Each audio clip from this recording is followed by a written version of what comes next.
Paul Sharplin. Johnny Katz. How are you, buddy? Very good, mate. How you going? Yeah, very good. Excellent. I'm all right. I had how do you sleep at night? Do you sleep all right at night? Oh, I've got this fucking sleep apnea issue. no, I don't. I have an age issue where I have to wake up and do a piss all the fucking time. When did that start? Because I'm starting to, if I have more than 3 beers after 8 p.m, I'm fucked. Yeah. I'll wake up at 3, 4 in the morning for a big piss. Yep. I'm like since my operation, it's got much worse. I used to be able to sleep from 11 till 4 without any problem. And I get up at 4 to go to work, so it wasn't a huge drama. I get up, have a piss, go to work sort of thing. But since I've had some surgery done in that region, I can't last any more than 2 hours now. Every 2 hours you got to piss. Basically, which is a pain in the ass when it comes to trying to get some sleep. So you won't be watching any Tarantino movies in the cinema? Oh, I can hold on if I have Yeah. to, if I really, really have to. But I don't think it's healthy, No. It's not. But that's life. Well, what can you fucking do? I know, this podcast is all about what I have to look forward to in the next 15 years. Go, maybe more, maybe 20 years. How old are you? I'm 45. 45. I don't think I'm far away from you. No. How old are you? 58. Yeah, so that's not far. No. Your It's hair's nothing. like 40. Oh, my hair's perfect. Don't Perfect. worry about that. What a strong, beautiful head of hair. I've been complimented on my head of hair a few times. I love it. There's a few bald comedians around, and so I make sure I get in their Rub it face. in. Yeah. Oh, fuck. So, I wanted to talk to you about, before you had surgery, you jumped the gun. I wanted to talk to you about that because Okay, yeah. if it's common knowledge... It is? I'd like to talk about that if that's okay Yeah, with no you. problems at all. Now, did you get cancer? Is that happening? Or did you develop a tumour on your kidney, if I heard correctly? I do apologise if I'm wrong. No, don't apologise. It's fine. I wasn't out there promoting, hey, look at me, I've got cancer, fucking No, whatever. of course not. That's not you. But- Everyone who knows you knows you're the salt of the earth. That's probably the wrong word for kidney. Yeah. It was cancer. Yeah. It was a cancerous tumour in the ureter, which is the tube between the kidney and the bladder. Okay. Okay, but it's part of the kidney. You can't have one without the other. Right. So to is the speak. kidney a filter?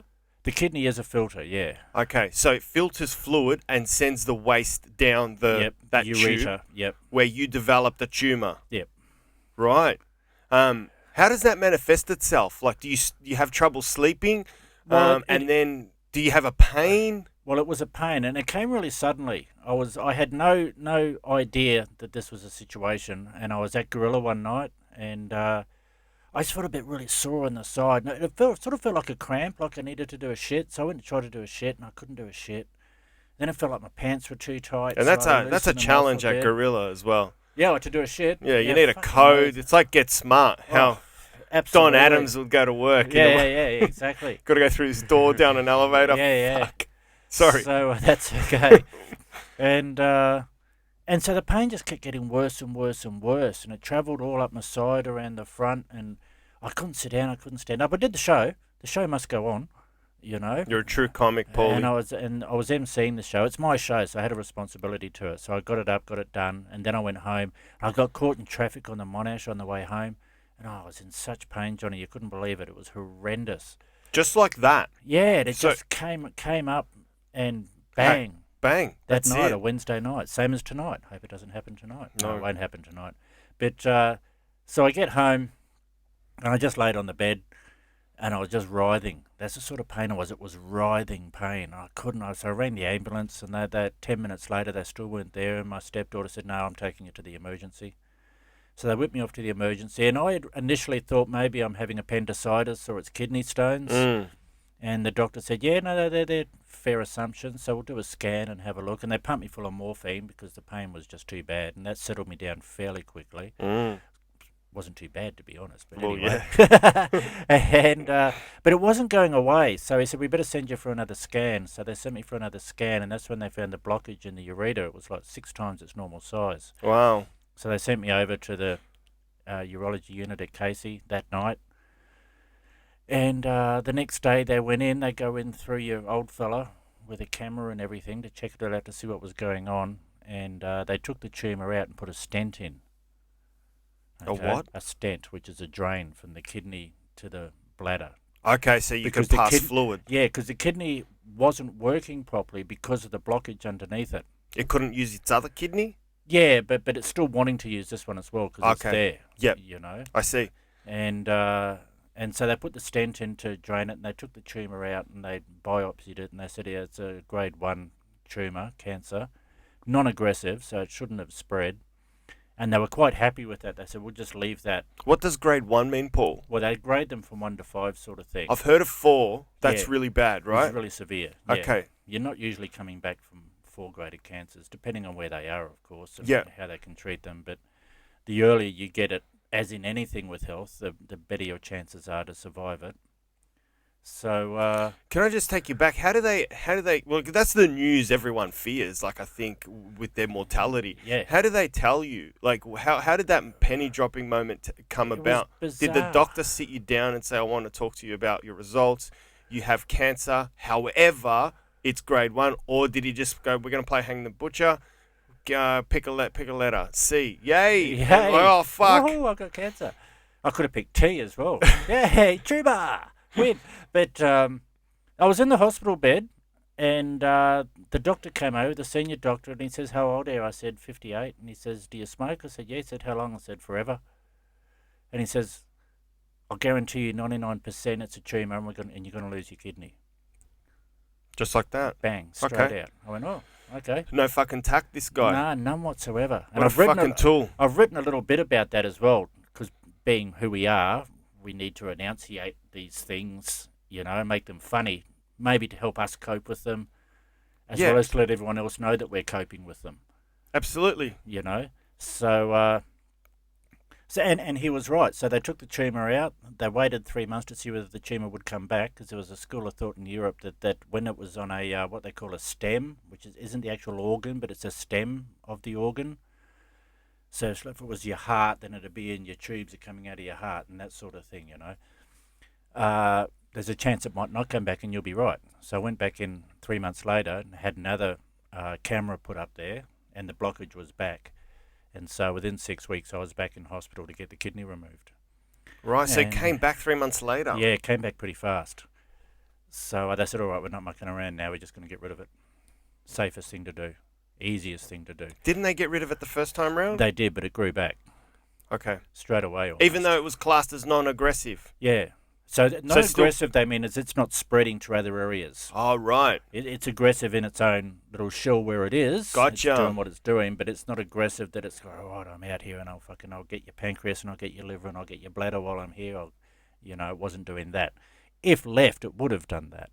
The bladder would have been the first thing to go, Mm. you know. So, yeah, so that was the story, basically. So went from nothing at all, then thought I was reasonably healthy, even though if I smoked and didn't eat all as well as I could, to having cancer.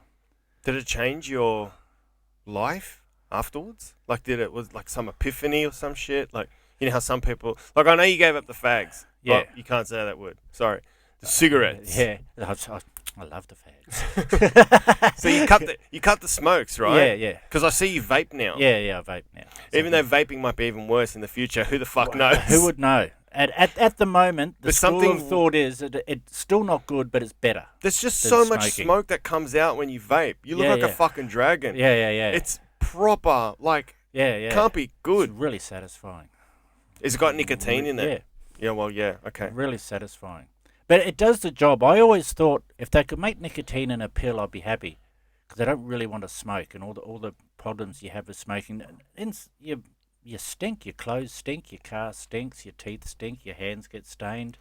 You know, there's a lot of other things besides your internal health with smoking that makes it really unattractive.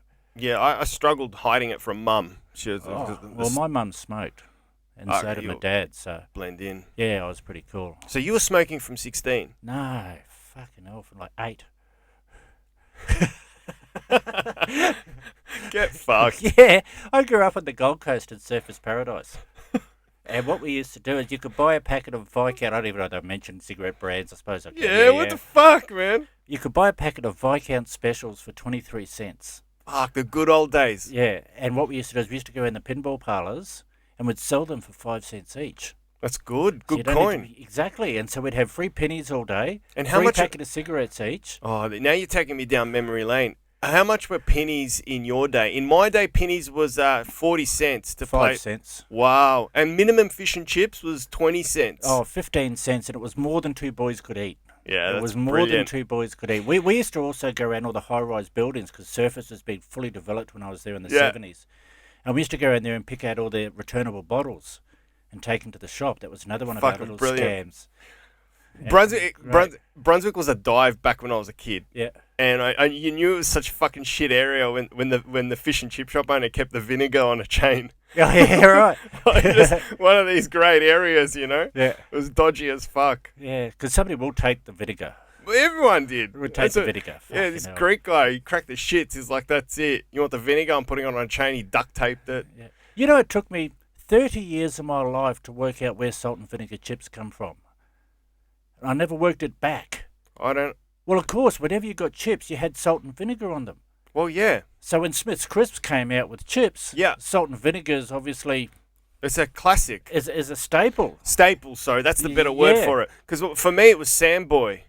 Yeah, right. And then at one point in time, Samboy released super intense salt and vinegar chips. Oh. And I lost my fucking mind. Glorious. It was so potent that it had made your eyes tear. Yeah. And you did get blisters. Yeah. Magnificent. Magnificent. Man, You got what a herpes? days. Nah, just polished off a pack of Samboys. Yeah. Strong ones. Yeah. So that was the smoking. So Oh, yeah. It So you was yeah, and I used to steal them off mum as well. And Real 8 years old. yeah. Well, it was just I don't know, it was just being naughty. You just wanted to Have be you got a naughty. picture of an 8-year-old little Sharplin with a fag in his mouth? Oh, I don't have a picture of it. But Fuck, I'd love to see I that. would have been a sight. I had an afro like this. Really? Huge curly hair. I was brown as a berry because I spent all day, every day in the sea. You know, no shoes.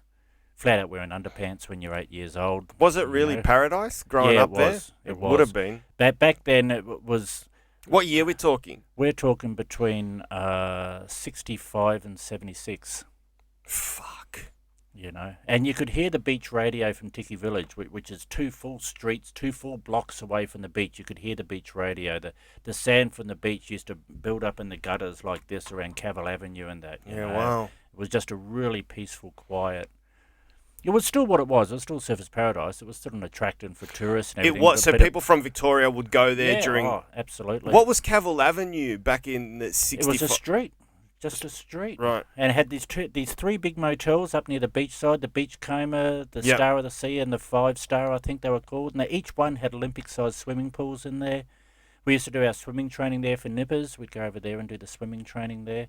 The very first McDonald's that was in Queensland was in Surfers Paradise, which was right on Sounds like Cavill Avenue, Orchid Avenue. it just looks. It sounds like it would have been New York's Coney Island. Everyone from Australia would go there Yeah. for holidays. Yeah, exactly. Was there a theme park back in '65? No theme park. No, there was SeaWorld, but not the SeaWorld that you see now. It was actually called Marineland. And I actually saw the Young Talent Time there one night. This is Johnny Young. Johnny Young. Jamie Redfern. What was the girl? Tall one. Debbie don't- Byrne. I don't know them. I just know Johnny Young, and then I know like Danny and Kylie Minogue. And Yeah, well, see, they came way after. This is the Way after, yeah. first crew, you know. And, yeah, Jamie Redfern was a star. He got picked up by Liberace. He was like his, you know, thought, oh, this is a talented Support kid. act? Yeah, I think so. That's a nice That's a way. good gig. That's a nice way to put it. Oh, really? Yeah. Nice. and I remember seeing Johnny Young because I went around to say, I've got to see Johnny Young. This guy's a star, you know. I'm 8 years old. I think this. Yeah, my mum loved Johnny Young. Yeah, so and he was signing autographs for people, and I went up to have a look at him. I couldn't believe how bad his complexion was. What, pale? No, just spotty, which doesn't mean anything. But you know, when you What do you mean spotty? Just like freckles? No, pimples and craters and everything like Oh, that. wow. I mean, you don't notice that on TV, do you? Baby face. You know, yeah, it looks perfect on the TV, but when you see him up close, and I don't know why I remember that, why that stuck in my mind. I don't remember any of the songs. I remember Debbie Byrne because it was raining. She ran on the stage and slipped, landed flat on her ass, slid all the way to the microphone, jumped up, grabbed it, and started singing. And I Oh, thought, what a fucking- gun. What a pro. Yeah, that's You fucking know. awesome. Who was that? Debbie? Debbie Byrne. Oh, yeah. Byrne. I think I remember. Yeah. She was large back in the 70s. Yeah. She had a few songs and that when the Young Talent time was hip and cool, and every Sunday night you'd lock in to watch that after Disneyland. So Surfers Paradise at 8 years old, you're smoking, you're hanging out at the beach with your mates, penny parlours. Penny parlours, solid. There must have been 5 or 6 in Surface, and we used to go around. We'd go around and sell cigarettes in every single one of them. Yeah, that's how you'd make some coin. That's how we made our money. And then what we'd also do is because my mate Michael, he was a gun on the pennies. So we'd get our favourite penny and we'd rack up 10 or 12 games on it. Was this all pinball back then? Yeah, it was all pinball. Do you remember Ice Rink? No? That's all right, don't worry. Yeah. Colin Cole's favourite pinball.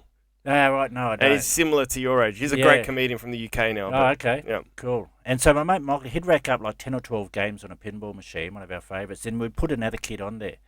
And so, right, you play this. And then we'd go to the next pinball parlour.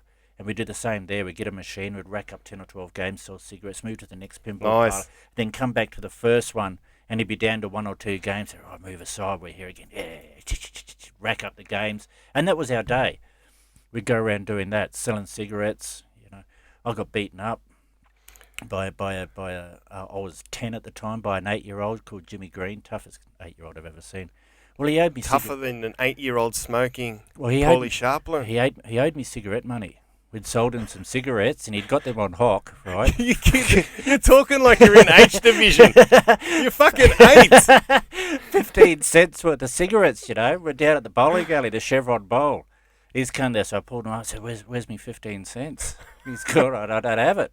I said, you better fucking have it, You can't go ticket up cigarettes and not pay. He's gone, well, come outside. I thought he was taking me outside to pay me. No, he was taking me outside to give me a flogging, yeah. So he kept his 15 cents, and I learned a small lesson then. Did you have to learn to fight? Was it that type of place or not really? Yeah, to a degree. Yeah, you had to hold your own. Okay. Put it that way.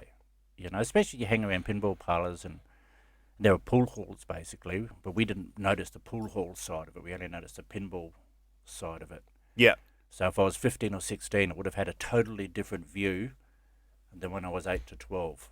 What was the ethnicity makeup? Like for me, growing up as a kid here, it was pure Lebanese. white. You had to stay away from the Lebanese gangs. Yeah. If a Lebanese crossed you, you just let him cross you because you had to deal with all his brothers and then you're fucked. So it's better to just take a beating. Yep. They stole my pushy, but they gave it back to me after a couple of months. Yep.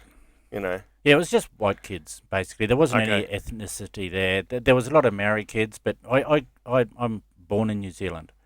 I spent a couple of months over there in 1970, 6 months, and we actually lived in a Maori town over there. So I always got on well with Maori kids, so that wasn't a problem for me, Was that the gift of the gab, though? The fact that you want to become a stand-up, so you've got that talent to converse? I didn't know that at that time. That was a talent that I've always had. Were you trying to make people laugh back then? Always made people laugh. Always. I'd go out of my way to make people laugh. Same here. It's inherent. A lot of people I talk on that side say the same thing. I'd make my mates laugh. We'd be driving down the road, and I'd be in the back seat of the car pulling faces in the rear vision mirror. So every time they looked in the rear vision mirror to see if there's a car behind me, there'd be me and they're going like this, and they'd be laughing their heads off. And I'm just thinking, anything to get a laugh. Anything to get a laugh. Yeah. And I always told jokes, other people's jokes. I made up a few jokes of my own along the way, but mainly I was just good at telling jokes. I used to do that as well. I used to watch Hey Hate Saturday and then perform the jokes to my mates on the street. Yep. But I was more of an imitator back then, so I would impersonate Arnold Schwarzenegger and all these other celebrities for my mates on the street. Yep. Yeah, so I was something similar. Yep. I just wanted to be the funny guy because I was never the big guy.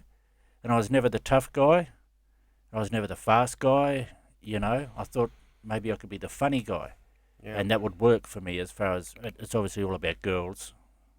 It's all about girls and getting on and that sort of thing. But I just love telling jokes. And I grew up, my parents watched a lot of comedy when I was growing up. I grew up with Dave Allen, Dick Emery, The Benny Hill Show, Monty Python's Flying Circus, Are You Being Served, all these great old English comedy shows. They were on every night in our house, every single night.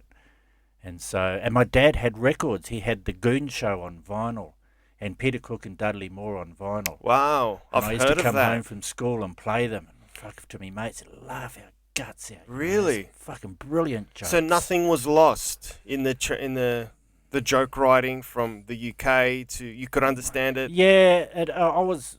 Nothing was going over your head, or No, not really. No. I was pretty switched onto it from the start. mm. I don't know whether that's just me or the way I brought up or my family, because my parents were very young.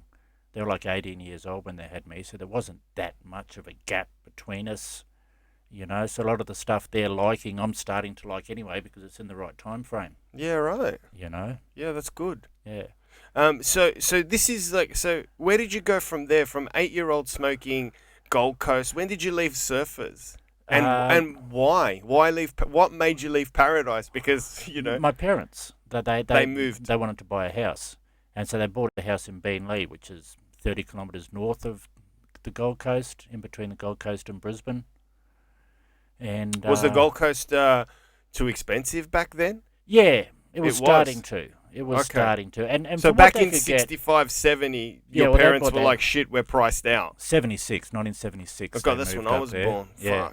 Fuck. That's when And I they was bought the house for like $32,500. Yeah. 3-bedroom, brand new, Yeah. on a nice block right next to the football field, you know, pretty close to the local school and everything like that. So it made sense for them. And they could drive. They still both worked on the Gold Coast, but it wasn't a huge commute. It wasn't the traffic there is now. It was 30 minutes there and 30 minutes back sort of thing, you know. And I still went to school on the Gold Coast for the first part of it because I just started high school, was going to a Catholic school in Burleigh called Marymount College. But I had an argument with the headmaster, so he wrote a letter to my parents saying it's probably best if they take me to a local school. And why was that? What was the argument over it? Was it religious based? No, like it's like just most me comics. This is bullshit. It's just me standing up for myself, which I've always fucking done. Because on the weekend, me and a mate were at a. You say you've always been standing up for yourself. Do you Yeah. have no siblings? No. Okay, so that's why you have to be your own Yeah. big brother. Yep, yeah, and so we're at this squash courts on this Sunday afternoon, me and my mate, and we're just playing, and we jumped out this window. How old are you? 12, 13 Okay. years old, yeah. So we jumped out this window up the roof. See what happens with no internet? You play squash. Yeah. Fuck. And so we leapt out to have a cigarette out of the window. So we slid the window open onto the little mezzanine roof sort of thing, you know. And so out there we had a few cigarettes and come back in. Right, I didn't think anything of it. Went home, went to school the next day. The headmaster calls me up. Says, we've had reports that you vandalised some spotlights at the Broadbeach Squash Centre yesterday. I said, no, it wasn't me. Was it you? No.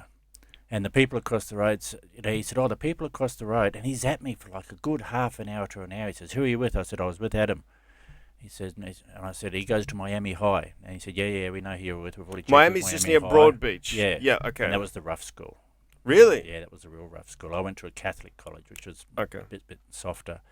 And so he's at me. No, I said, I didn't do it. We didn't. I said, well, I was there. We jumped out there to smoke a couple of cigarettes. I'll give that much away, even though I'm 13. I don't want to tell you I'm doing this. I think that's a lesser crime than the one you're accusing me of, to be perfectly honest, you know. And he said at the end, he says, look, the people across the road saw you doing it. And I said, I don't give a fuck what they fucking saw. I didn't fucking do it. And he just sat back like this. I went, all right, you can go. And that was it? No, he got a message from my teacher later on that day that there was a letter at the headmaster's for me to pick up to give to my parents. And so I picked up the letter and gave it to my parents, and it was, we probably think that your child should go to a local school. We know that you've moved away and, you know, his marks are starting to fall down and that sort of thing, which wasn't the case. I was averaging 70% in 8 subjects. I found it you know. interesting how the headmaster just disengaged, switched off, and Yeah. that's it. Didn't want to No. combat you in any No. way verbally. No, he believed me in the end. But he still wrote the letter to fuck you off. Yeah. And which That's is probably better kinda anyway, weird. because I'm getting up at 5:30 in the morning, having to get all my school stuff together, get in the car with my parents, go to the bus stop at 7:30, spend another hour on the bus from Surfers to Burleigh, catch the bus back to my grandparents' place at Florida Gardens, Oh, wait fuck for my that. parents to finish work, get home again. And so So what changed then? Did you go to a school closer? I went to the local state high school. And what was that like? Rough? Oh, fuck. Yeah. Rougher? Oh, really rough. Rougher than an 8-year-old smoking? Oh, yeah. And I still held my own. I had to have a couple of fights to start off with, just to, you know, make your way sort of thing. It's like you're describing prison. Yeah. So what happens to have a fight? Does someone pick on you to test you out? Yeah. Size you up? Yeah. See whether they can walk all over you? Yeah, exactly. Yep. Flick you in the back of the head with their ruler while you're in class and your head keeps going down. Yes. That sort of thing. Is that what happened to you? Yeah. Okay. And what did you do? Did you just crack him, or did you say, look? I just put it off for so long, you know. And then we're over at the gym, at the gymnasium. It's an outdoor gymnasium. And this kid come up, Brett, you know. It said, you and me in the toilet. Says, no, I'm not fucking interested. So he fucking whacked me. So we started fighting right there and then. And the senior technical arts teacher came out, whose son is actually a really good comedian called Andrew Nason. I don't know whether you ever heard of him. He's from Canberra. Yeah. No.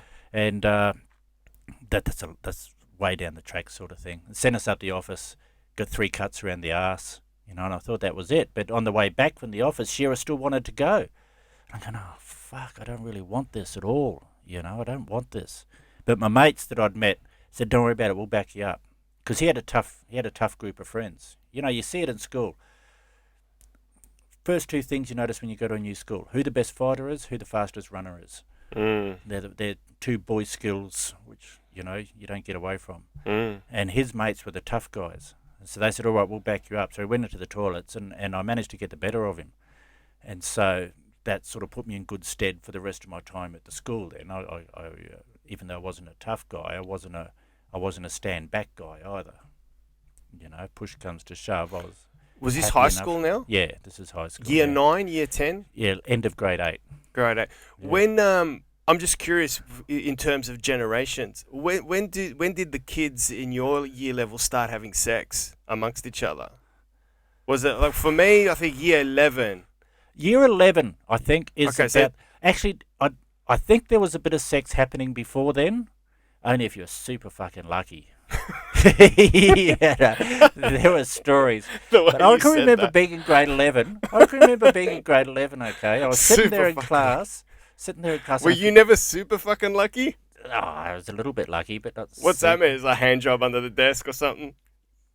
Yeah, well, I'd met a couple of older girls and had a bit of fun, sort of thing, you know. Were you good with the older ladies? I've always been good with the ladies. And You I can shouldn't step say up. that here. No, but, why not? That means you know, can step up in maturity Yeah. and converse Yeah. to a greater extent. That's absolutely an admirable quality to have. I grew up with a woman. My mother I was really close to my mother. I wasn't so close to my father. I was really close to my mother, and she taught me a lot of things about being a decent man as far as woman goes very early in life, and I took that with me, and that always worked well.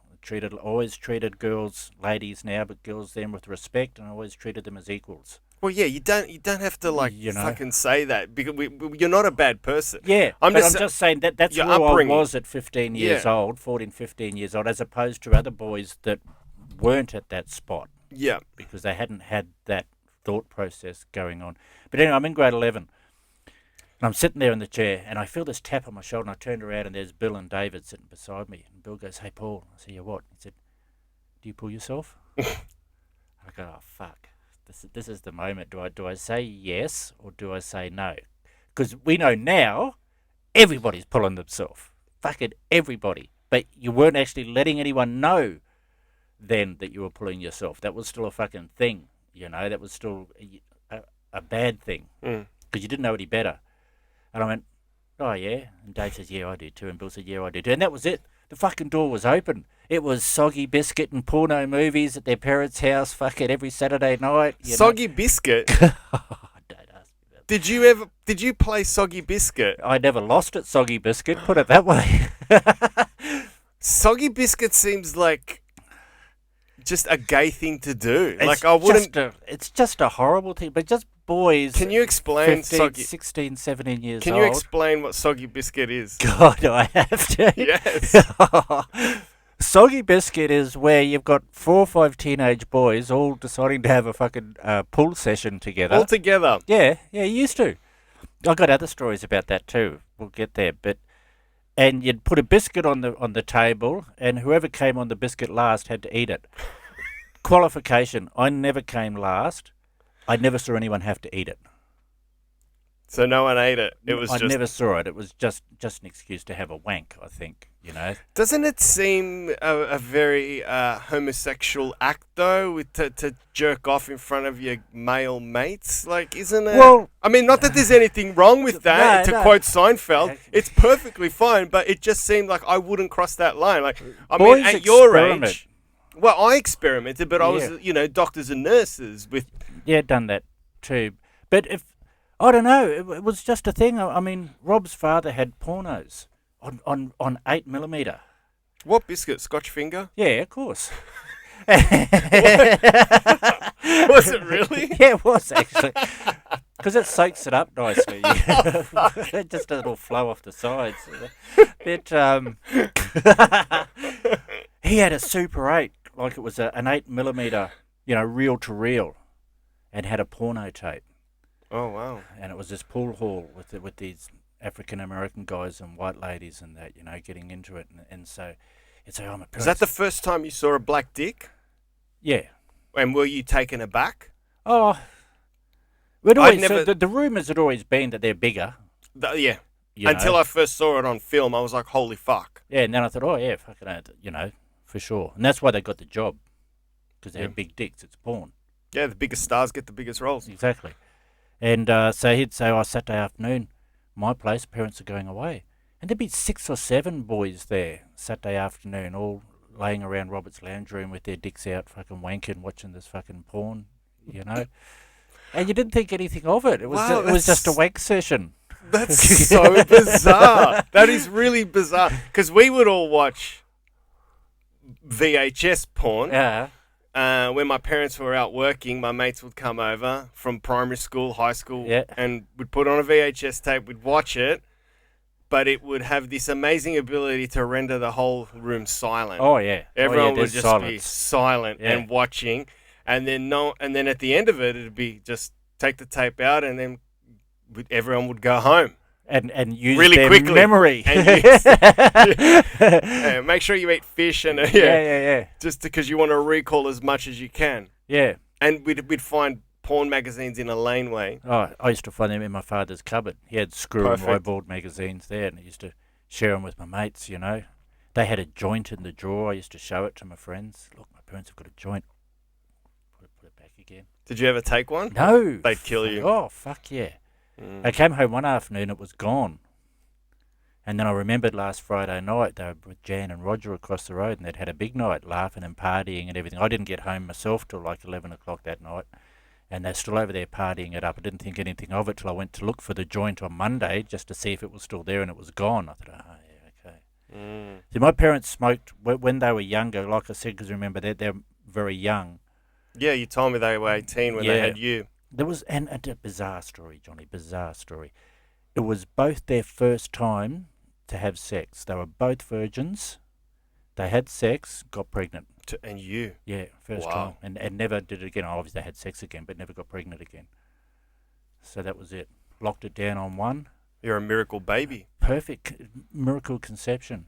Wow. So that they used to smoke pot when we lived in Surfers Paradise. That they were pot smokers. Were they good parents? They weren't bad parents, for sure. Yeah, good. And I look back on it now as a parent. And they did a good job. They did a good enough job, yeah. And most of the mistakes that came along in my life were mine totally. Same here 100%. with me. I can't blame them for anything, to be perfectly honest. My mum was rock solid.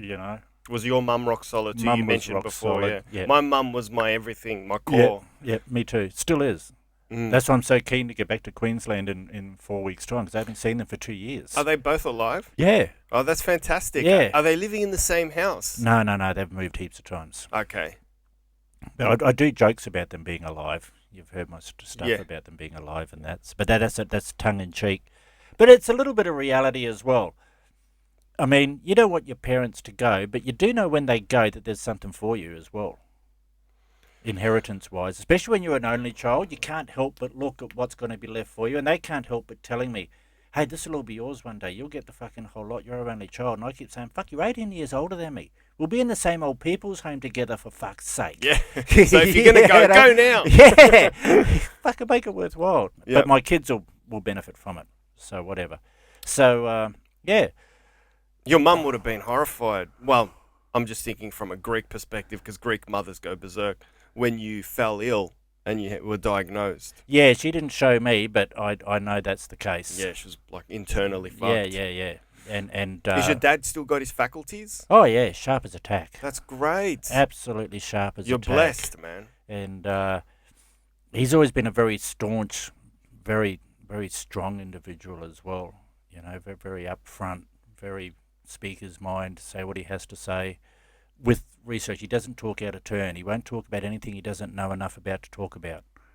You know, if he brings something up, you know that he's done his research. If you want to have an argument with my old man, you want to have done your fucking research because you know he has. Mm. You know, that sort of person. Was a golfer, was a great golfer. Probably could have been one of the best golfers, but he had a young wife and a small child, so couldn't pursue that path. Yeah. And I think there was a little bit of resentment towards me as I grew up because of that as well. From Was him. he that good at golf? On the precipice of going pro? Yeah. Like, he beat Greg Norman when Greg Norman was 15, so that's not so bad. But he No, that is fucking awesome. Your dad beat Greg Normal in a game of golf. Yeah. That's But wicked. Dad's like 25 years old and Greg Norman's 15, so Doesn't matter. Take it. Yeah, oh yeah, and he. If I beat Usain Bolt on an arcade game, like the International Olympics, I'll take it. Yeah, absolutely. I'll say I beat him in a race. Fucking run with it, yep. But and this is back in the days when if you wanted to be a professional golfer, you just didn't get a management company, turn pro and get Nike and Niblick on your side. You had to work as an apprentice professional in the local professional golf shop, restrigging old ladies' golf clubs and doing green work and that for 3 or 4 years before you're actually allowed to be a professional. And as you know, apprentice wages are really low. So you could be an apprentice golfer back then? An apprentice professional golfer. Right. And you earned your stripes by working around golf clubs? Yeah. Tending greens? Tending greens, working in the pro shop, playing as much as you can, of course. Coaching people. In the Gold Coast, it's pristine conditions. So you're playing, you can, like, never miss a game. You're always out there. Always out there. But there's no way he could have afforded that. He had to get a job. He had to get a full-time job to support his wife and his child, you know. Right. Did you need a lot of money to go pro? Or no, you needed but other commitments? You didn't need any other commitments, exactly right. You had to commit yourself to it, and the income wasn't guaranteed. You had to probably get to America or Europe to make an income. How did his resentment towards you manifest itself? I think my father, had a bit of that towards me because he had to give up so much to work in a factory to pay the house. And I think that came through short fuse, snapping, a bit of a excess belting. Even though I deserved a minor one, I'd get a major one. Is that how it came to? And not a lot of... I understand it Not a lot of fatherly affection. Hardly any. Hardly any. I remember one night he came in and gave me a kiss and tucked me in. It fucking scared the shit out of me. Almost leapt out the fucking window. I thought, what the hell is going on here? That's not Dad as I see it. I have the same memory of lying on my father's lap, and he put his hand on my forehead, and it was probably one of the first times he ever did that. Yeah. I was 35, but no. It was like I was 13 or 12, and I was like, and I remember that moment. I was like, oh my God, what's happening? And he was caressing my forehead. It was one of the few times I've got. And now, It's and now weird, it is. man? And now I think back on it, Have you got kids now? Yeah.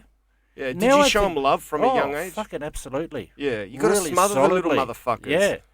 But as I look back on it, he didn't actually do a hell of a lot wrong. No, he you provided. Know what I mean? He provided very well. He was always there. Occasionally, he bought my first car for me. He taught me how to drive. We're not faulting our fathers in any way here. This is just observational. Because my dad did the same thing. He taught me to drive. At Coles car park. Yeah, exactly. In Coles a fucking car park. XB. In a 120Y. I loved that 120Y. I loved that car. Every fucking wog had a That was my first car. I just loved it so much. The amount of times that thing spent at the drive-in every Friday night. Nice. All around with all my mates, and they all have V8s and we're running out of petrol and hitting trees, and my little 120Y was just driving past. Fucking see you later, guys. We're doing it cool. But he wasn't a bad dad as far, and that sense of humour. I think now I have his sense of humour now, and I didn't recognise it back when I was a kid. I did at times, but I didn't. Like my friends would ring up, "Is Paul there?" "No, he is in the dungeon. Go away." Hang up the phone. I didn't realise how fucking funny that was until later on in life. That's a fucking funny thing to tell another 14-year-old kid. Yeah. Yeah, that's He's great. in the dungeon. We are torturing him. Ring back later. Click. And my mates would ring back and say, "Fuck you, old man. He's crazy, man." Absolutely crazy. Yeah, that's great. But he was always there. And it was a bit, but then there was things I did that he could have been harsher on and wasn't. You know? I'll tell you this little story. When I was in Surfers Paradise, I was a bit of a wild child, okay? I did what I wanted to do, basically. And we used to leap out the window. You're smoking at 8. No Oh, shit. yeah. And you're selling smokes for 5 cents. Yeah. At 8. At 8. I think I got that. We used to leap out the window, right, and go into Surfers at night time. So wait till about 12:30 at night, slide the window open. I'm 11 years old. Leap out the fucking window, meet up with a couple of mates, and go hang around Surfers all night. Stealing food, stealing cigarettes, you know, just generally running amok.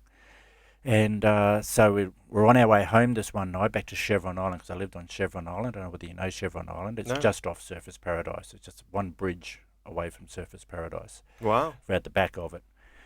And we're there about 4:30 in the morning, me and John and Adam. And we've got pockets full of cigarettes, small change, because Adam had raided his brother's small change on the top of the cupboard before he came out that night. And the police pull up. "What are you boys doing?" You're 11 at this stage. Yeah. Yep. "What are you boys doing?" "Oh, just hanging about." "What's in your pockets?" "Fucking full of cigarettes and small change." And they said, "Oh, I think we've caught fingers." We looked at each other and they radio back, "We think we've caught fingers. We've got them here on Chevron Island."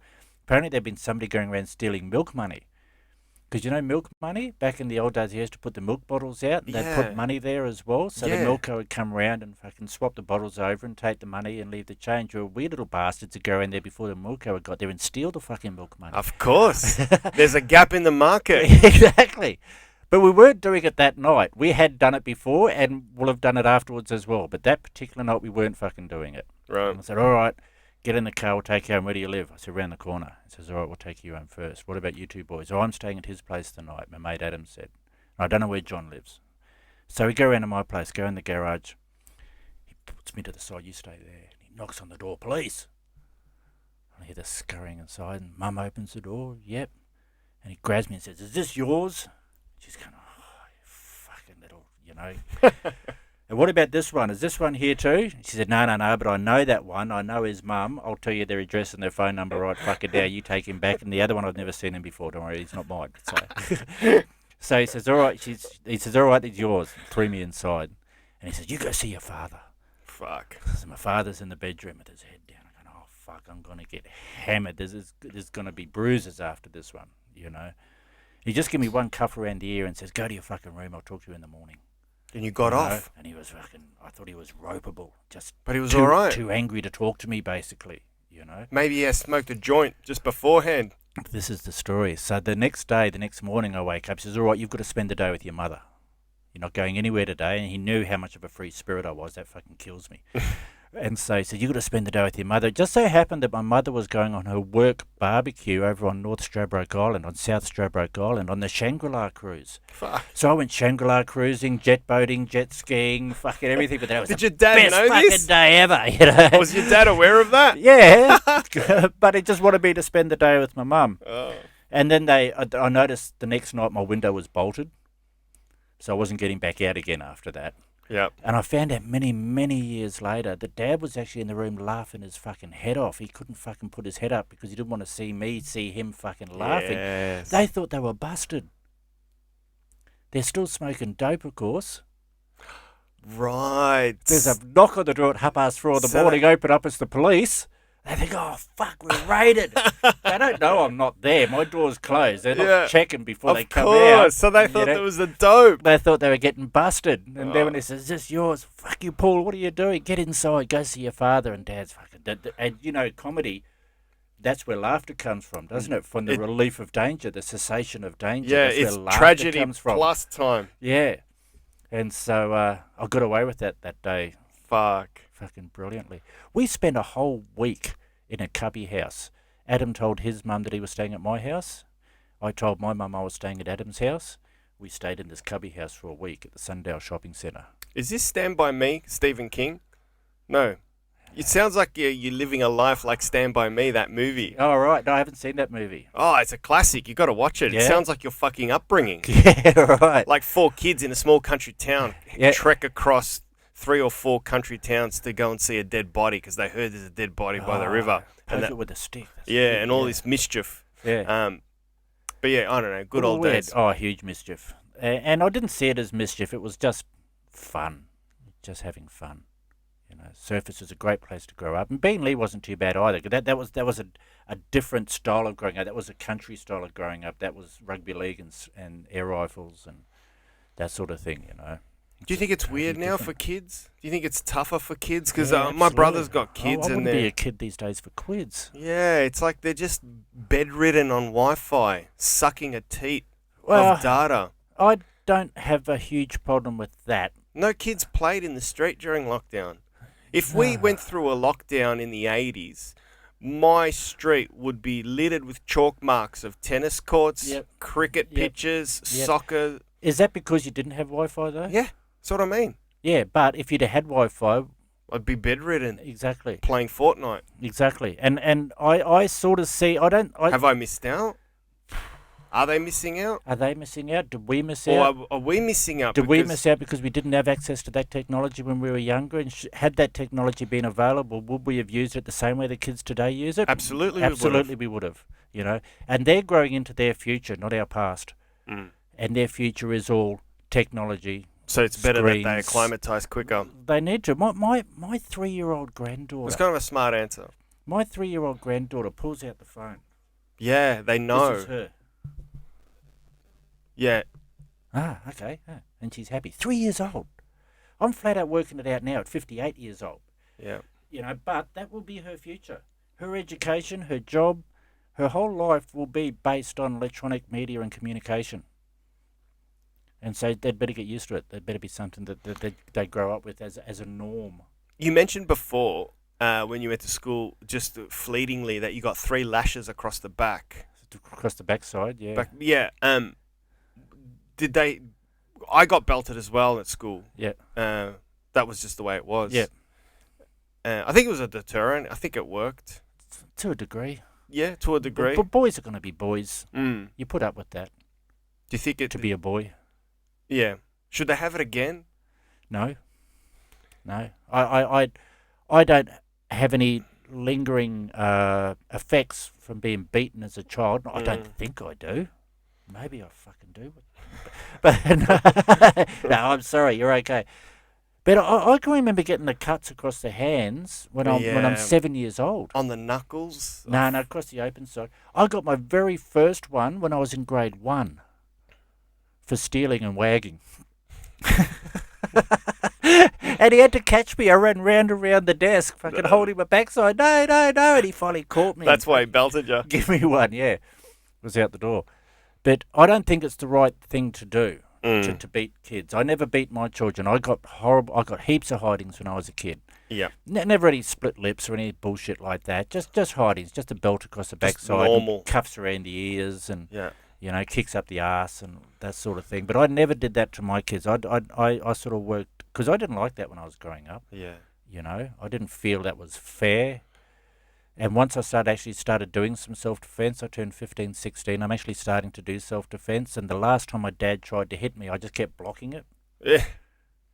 And he gave up. And that's when I started getting grounded, which was fucking worse. Yes. I'd rather You'd I cop the hiding and been fucking and be done gone with it. rather than, you're not allowed to ride your bicycle for a week and you have to stay home. Oh, fuck. Yeah. I've got girlfriends. Their bicycles, everything. It is. The bicycle was, yeah. That was it. My girlfriend used to steal it at lunchtime when I was working. You know, I'd lock it up on the fence. She'd come down, unlock it, and ride it around all day, then drop it back before I finished work. You know, that was my status symbol. That bicycle. Yeah, I had a pushy as well, which I loved. I remember it to this day. So what happened with you with stand-up? Why did you get to stand-up so late? I have to ask. Oh, there's no problem at all. And I've often thought about it myself. I always liked comedy. When I was a little person, I grew up. My first vision of a comedian is Dave Allen.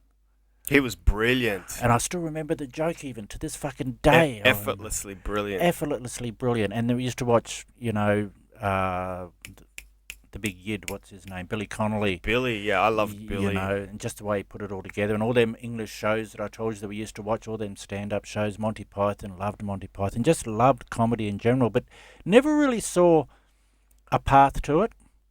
So living on the Gold Coast and that, you don't see a path. And as Glenn said in your last podcast, he said this is something that happens somewhere else. It doesn't happen here. Yeah, there was nothing like that at the Gold Coast. Here, no, not even close. I only went to one comedy show on the Gold Coast. I would have been 35 years old by then. And what was that? Was it vaudevillian? No, it was a proper comedy show they set up at the local entertainment centre, and I think Akmal was there. I'm not sure. It was a good. Oh, when you were 35. Yeah, so I don't know. Might not have been Akmal, but it was a really good, comedian.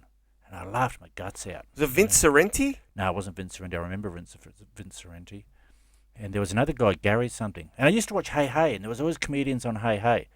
Yes, me too. That's Marty Bright's dad, what was his name? Marty Fields. Maury Fields, yeah. It was always super quick. And John, the guy over the voiceover, was always super quick. Yeah, John Blackman, he was very good. I used to look forward to the comedian just before Red Faces, because that was real stand-up. Yeah. Maury Fields was just doing jokes that I'd hear in primary school. Yeah. But I was so attracted to stand-ups with their wonderful brains, with their thinking. Absolutely. It was like, what is this thought process? When Ostentatious first came out, Yeah. Really off comedy now. Yes. But at the time, was brilliant. Yeah. Laughed my guts out. Bill Cosby, used to have Bill Cosby on vinyl. Like I said, we used to have Peter Cook and Dudley Moore on vinyl and used to listen to them. But I never actually thought that there was a path to be a comedian, and I never actually thought that was something I could do. And the person that made me start to think that it was a possibility was Jerry Seinfeld. Really? Well, the show came on, Seinfeld, and I related to Seinfeld. Single, thin, middle-aged, mid-30s, similar-looking sort of thing, And I didn't think he was very funny. I thought, here's this guy. You didn't think he was very funny? Didn't think he was very funny at all, but he was so successful at what I thought wasn't being very funny. As a consumer of the art form now, I realise how good Jerry Seinfeld is as a comedian.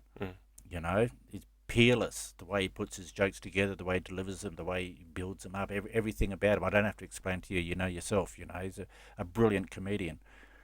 But I didn't think it was that funny, and so that sort of... That's all right. I feel the same way in a weird way. Yeah, and it sort of sat in my head. He's a wonderful technician. Yeah, absolutely. An artist. An amazing respect. Yeah, huge respect. But not a lot of his bits I've ever actually had a big laugh over. Yeah, I know what you mean. And so then... But I don't want to take anything away from him. No, definitely not. Yeah, we love him. Oh, and his audiences love him. And I've actually seen him do some stuff not quite... Like I've watched a couple of his specials and that. And some of the stuff he does that isn't quite kosher, to say the word. He's just trying bits out. And he's in clubs, and just his reaction to heckles and that's been quite brilliant. Some of that stuff's really brilliant. And I think, all right, there's a higher level of comedian that I didn't actually see in the beginning that I see now.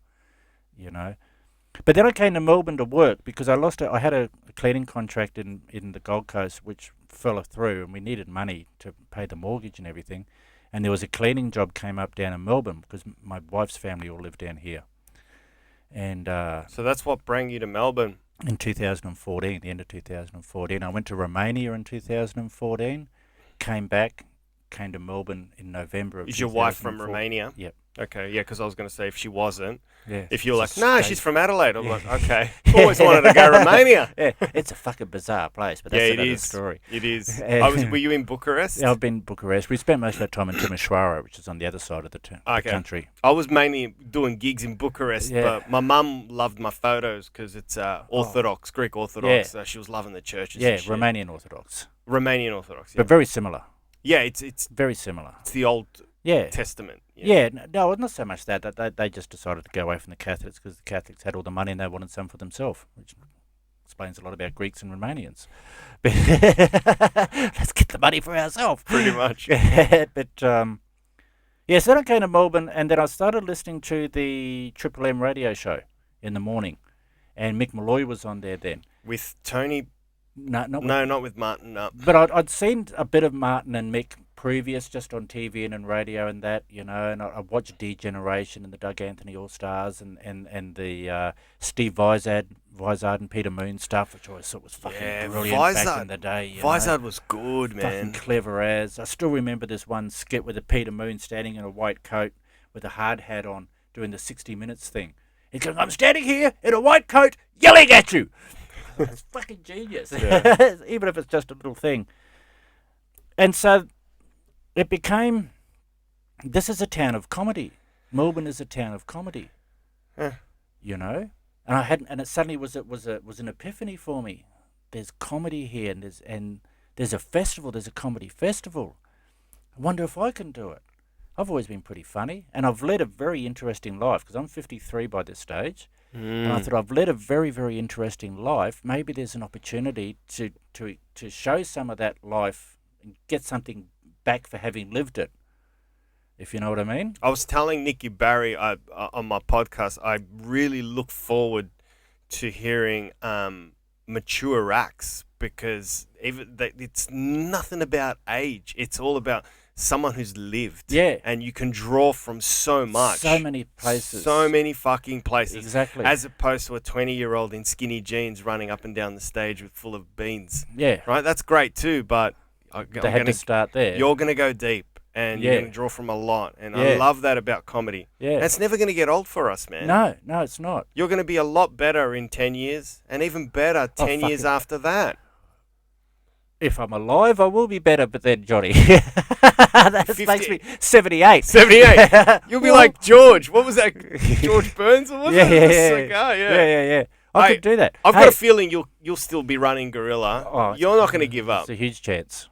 You're love not it. going to give up. Yeah. And so I decided, give it a crack. So I actually wrote this whole 20, 30-minute comedy thing. I made up a character and wrote this whole story about this character. I had a shirt printed up and everything, and I was convinced this is going to be, I'm going to do Friday night stand-up, Saturday I'm going to be in the way to America, Saturday night live, Monday the Times will say, is this the world's funniest man? What was the character?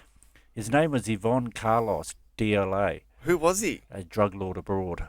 From Colombia? No, it was a mixture between Eastern European drug lords and Central American drug lords. That's why I Okay. called him Yvonne Carlos. Okay.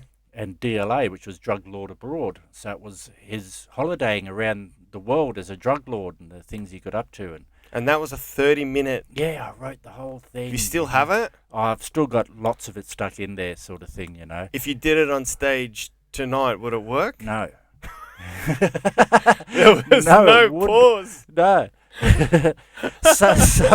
Somebody, See how much wiser you are now as a stand-up? fuck yeah. You just can smell and I shit. got wise immediately. Yeah. Because I tried to figure out where can I do this character? What can I do? So I had a look. I went on the Yellow Pages, or the internet, same thing. Stand-up comedy, learn stand-up comedy, and I came up with the workshop at North Melbourne at the Comics Lounge. Oh, yeah. So I rang them and said, "Can I come along and learn a bit of comedy?" I said, "Yeah, Tuesday night, come along." Tuesday night, 6 p.m. $10. Yeah. Yeah. That was the first time I saw you. Ah, it was Fleming. Was Flemmo Flemmo running? was running it. Yeah. And you were one of the special guests. Yeah, he brought me on to just Yeah. give a chat. Yeah.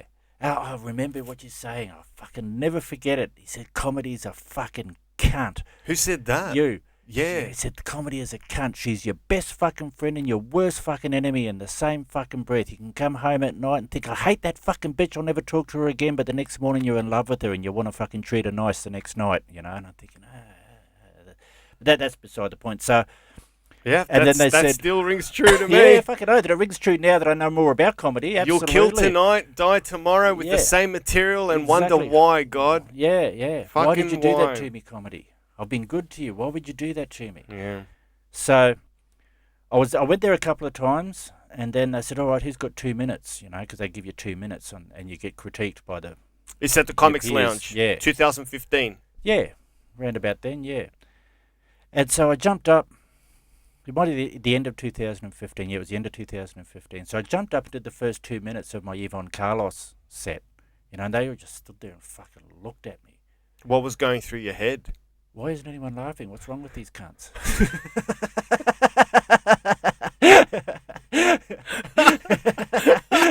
What's with them. Yeah, exactly. Oh, I love it. And this girl came out. Slowly, your ego starts taking a belting. Yeah. So that was very avant-garde. I didn't even know what avant-garde meant. I had to fucking look that up on the Yeah, internet. I as had to well. look that up when Yeah. someone called me avant-garde. Yeah. And I thought, oh, yeah, fair enough. And then, so I went back the next week and tried a bit more, got the same result. And Dougie Chappell pulled me aside and says, look, he said, what you're trying to do, you can't fucking do. You need 20 years in the game before you can do that sort of shit. That's Just fucking good words. be up there and be a complete different individual. To promote yourself as a different person. People don't know what the fuck's going. You got to say, hello, my name is Yvonne Carlos. And they're looking at you going, fucking no, you're not, you dickhead. You're not a fucking Yvonne Carlos. You're a white guy from fucking Moorabbin. Fuck it. You know. And so I learned a little bit about comedy just in that conversation about being yourself and how you... And he said, a lot of the stuff you've written is probably good as a joke, but just tell it as a joke. And so I lost heart then. I lost heart. I actually didn't do it again for another 12 months. But I thought about it constantly. I thought about it fucking constantly. Yeah. You know? And so I went back to the Comments Lounge the next year, about November again.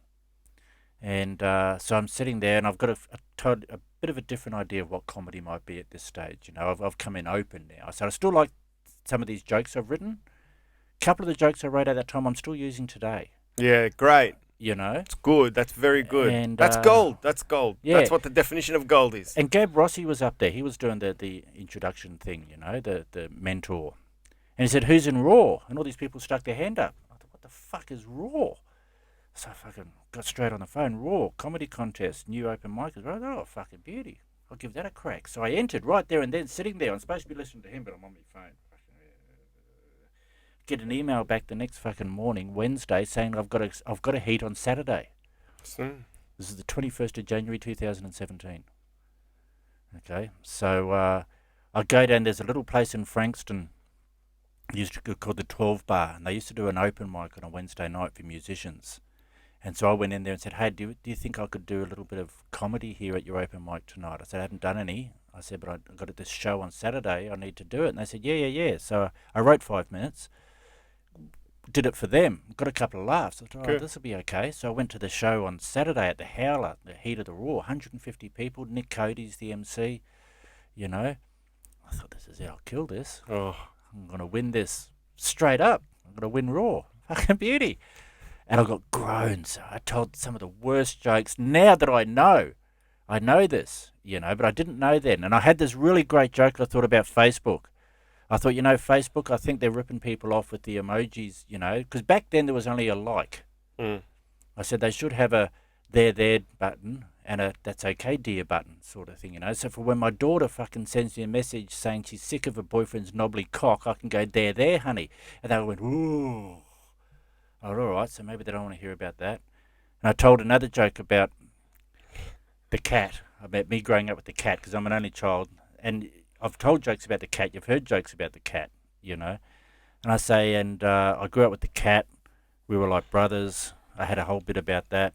And I said, and my parents got us a clown for our 7th birthday, me and the cat. All his friends were there. I had no fucking friends there. And the clown's name was Pedo the clown. And the audience just went, oh. And I went on with the joke. I said Pedo's favourite game was hiding little chocolate blocks in his many pockets, going, oh, no, little paw, that's not a chocolate, but nice try. And they're fucking, they're losing it in the wrong fucking way, you know. And I turned around to Nick Cody. I says, my parents didn't fucking know. It's 1971. They're still trying to get over the breakup of the Beatles, for fuck's sake. And he just lost his shit right there and then. And so it was obviously a disaster, you know.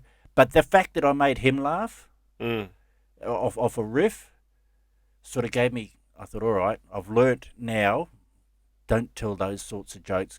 Go away, work it a bit better, you know. You don't want to, I'm starting to learn about wokeness and offending people and sensibilities about people's emotions and feelings and things you can say and things you can't say, things you can say as a 50-year-old as opposed to things you can say as a 25-year-old. They're two totally different things. Well, I think one of the most important things you just said was a realistic self-analysis. Yeah. And if you've got that, then you're on the way. You're on the true, way. True away. So it would have mean, been I worse if realise- you kept those jokes. Oh, and I So- just ditched them straight away. I just looked at their reaction, going, "All right, that's obviously not working in this scene. This isn't something that they're going to find funny." And they were funny enough, but they weren't actually funny when I break it down. You know, and I sort of worked out really, really early that I couldn't talk about sex on stage either, because the young audience look at me like they just got their parents rooting. They don't want to fucking know, Yes. which is fair enough. It is what it is. It is what it is. I need to know that and run with it. You can talk about sex, but you have to find a way to approach it. And it's a You can it's take not me. You can take the piss out of yourself trying yeah. to have sex, like throwing your back out or doing stuff, and like doing easy jokes to get in before you talk about what Yeah. you want to talk about. Yeah, but I still don't touch upon sex that much. I'd have a couple little bits which I throw in. Usually when I'm emceeing, I've got a couple little one-liners I can throw in. If somebody's been talking about Tinder or any of these apps and that, I've got a little bit that I can do. Fuck, I wish it was around when I was a kid. Rah, rah, rah. Little joke there, you know. Jokes about my wives and my ex-wives and other ladies that I've gone out with and that sort. But nothing about the actual act or the physicality or the cock or the balls or the tits or the puss or any of that sort of stuff. You know, if I start talking about that, they don't want to know. Just fine. I'm happy with that. I haven't found a lot of that area funny anyway. Then it's good. You know? It'd be worse if you wanted to talk about sex like Quagmire and you can't. So it's good. You don't want to open that door. Don't open it. No. And that's just fair. But I'll use that line, you know, as soon as I talk about sex, the young people look at me like they just got their parents rooting. I'll use that line in the emceeing again. Yeah, that would work. That's great. Just a one-liner. And it's self-depreciating, and so they like that sort of stuff as well. I'm actually taking the piss out of myself, and so they like that too. That's another thing that the audiences like. And I have to be aware at my age, most of my audiences are between 18 and 35 years old. Yeah. And I've been fairly successful with those audiences. You have? You know, like Absolutely. Stay Gold and all that, because I've textured my material to not be not who I am. It is who I am, but to suit their sensibilities as well. Because that's, you know, if you don't have an audience, you're not a comedian. That's exactly right. If people aren't there laughing, then you're not doing the job. And so whatever it is they need to be able to laugh at, you have to be able to deliver to them. And I've had a saying from the very first day I did comedy, I don't mind telling people what they want to hear as long as it's what I want to say. Yeah. You know? And I stick by that. Absolutely. You know? I love it. Paulie, where can we see you? Where can we see? You can see me now. I'm sitting opposite you on the table. I do Gorilla every Wednesday night. Yeah, that's a Resistance Bar. Resistance Bar at Hawthorn. What station is it? Is it Hawthorn It's Station? Glenferrie Station. Glenferrie Station. Glenferrie Station. It runs every Wednesday. Every Wednesday from 8 o'clock. And it's pro acts and new acts Yep. coming down, trying out stuff in a basement style. Yep. It's a wonderful little room. And I give everyone a chance. I mean, I've got Tom Ballard on tonight. He's an international Australian, well-known act, and right before him is a guy that's probably done 30 gigs. There you go. Wonderful. You know, and it's good for the guy that's done 30 gigs. He's pumped. Fuck it, I'm on the stage. I've got my name on the poster. I'm performing with Andrew Portelli and Tom Ballard, and That's great. fucking, it's a live audience. And a lot of the time they spend so much of their time telling jokes to other comics and open mics and that they actually don't get an indication of whether or not their stuff is working. But you put them in front of a live audience, 20 punters, they know by the end of their set what's working and what's not. And they can go away with that, work on it. Absolutely. Maybe take confidence from it. Yeah. Paulie, thanks for coming in, man. I really That's all appreciate right. it. No problems at all. Thanks, brother.